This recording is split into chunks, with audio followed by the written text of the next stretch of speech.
So, Deland Kia, I bought my Kia Sorento 2012 from them 2016, the end of 2016, I think it was. And it was used, obviously knew it was used. It had like maybe 70, 80,000 miles on it. And Old Story did a post about this a while ago when it happened. I said there was an issue with the tires. I said they look dry rotted, and then we went back and forth. Oh, they're not dry rotted. They are dry rotted. I just looked at them. They had cracking and stuff like that. But anyways, they said, hey, I said I wanted them replaced. They said, well, we'll compromise and we'll sell you a set at cost, and when you need them. And I was like, okay, fine. So ends up they were going to sell them to me at full retail, because cost, in their opinion, also includes payroll, documentation fees, and things like that. So cost is retail. I can't even make that up. That's what they told me there in the service department a few years ago. So I rage walked out and went to Sam's Club, bought some tires. Ends up passenger side front tire, 4 of the 5 studs for the tires for the lug nuts were stripped. They were just holding on, according to Sam's Club, by like a thread. And one of them, the 5th one, was cross-threaded so bad they didn't want to take it off for fear of not being able to get the tire back on and being able to get the car towed to go get the studs fixed. So we had it towed to a shop. Kelly Automotive in Deltona did an awesome job. Quick, reasonably priced. It was great service. So I got 5 new studs put on, went back to Sam's Club, got the tires, paid for the tires, which obviously, they were more than what Kia was going to charge me, Deland Kia. But I was like, I'm not giving them a penny. I'd rather pay more somewhere else. It was a better tire. So I did a Google review and of very very factual, like this happened, then this happened, this was said, here, all that kind of stuff. So they called me within a day and said, please take down your review. We'll make this right. We'll even give you a check for $400. At the time, I could really use the money. And so I took the check. I took down the review. It was never said like, we're going to give you this check to take down the review. It was, hey, it was kind of implied.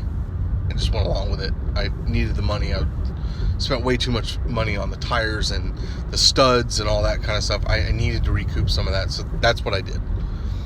So I go back. I get free oil changes there. Since I bought the vehicle, every 5,000 miles I get a free oil change. And basically, my opinion, the reason that they do free oil changes is to get you to buy stuff like, oh, you need a coolant flush, you need brakes, you need cabin air filters, things like that, so they can make, do their inspection kind of thing. Well, I just got my oil change this morning. They bring me out the air filter, and it's filthy. Yeah, whatever. I can replace it for $10-15. They wanted $30.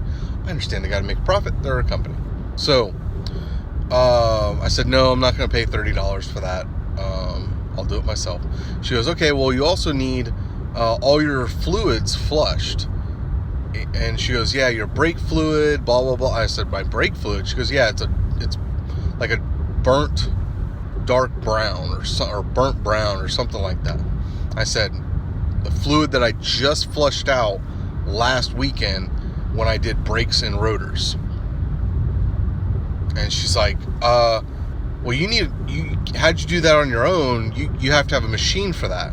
I said, no, you take a 10 millimeter wrench, you open up the bleeder screw, you have someone else pump the brakes, pumps the old fluid out, and you're pouring new fluid in as you're doing this. She goes, Oh, you did it old school. Yeah. Oh, well, we have a machine that does that. I said, oh, so it's faster. Yeah. Oh, cool. So it's cheaper? No. Oh, okay. So she goes, well, you still need your power steering fluid, your transmission fluid, your coolant fluid. You still need all that flushed. And I said, well, how did they come up with my brake fluid needs to be done? Oh, it's based on mileage. So, but you said it was a burnt dark brown. Well, I guess the technician was mistaken. So I was like, what a moron. And I just kind of was like, oh, this would make a funny post. Well, then I get down the road, I go to O'Reilly's to get a new air filter, and I look at the inspection report, and it says my back brakes, or maybe my front brakes, are half worn. Now, mind you, this is Saturday in August. I did my brakes last Saturday, my brakes and rotors, last Saturday, 7 days. So you're telling me in 7 days, my brakes, front or back, doesn't matter, are half worn? Actually, here. It is the rear brakes. Yeah, rear brakes are half worn. And my rear brakes are, they do less work than the front, but they're half worn. 4 millimeters, it says. My fronts are at 8 millimeters. My rears are at 4 millimeters. And the tech signed it. So I called the service manager because I want to know what the procedure is for how they check fluids and how they check brakes. And I don't think I'm going to be happy with whatever he says, because I'm going to be able to prove him wrong, whether, unless he said, oh, we do it by mileage. Well, that's just a shitty way of doing it. How do you know that how do you know they didn't do it last weekend? What if Sarah, my wife, had taken my vehicle in to get an oil change, and she didn't know that I did fluid. She knows I did brakes, but she didn't know I did fluid, and they're telling her, oh, you need new brake fluid. And that's important, brakes and everything. And she goes, oh, yeah. Go ahead and do the brake fluid. He needs to have good brakes. And they would flush out brand new DOT .4 synthetic fluid that my dad and I bled through the system, brand new fluid, made sure everything was done right, and they would bleed that out and charge me for it. Look for an update on this after I get a phone call. Talk to you guys later. Bye.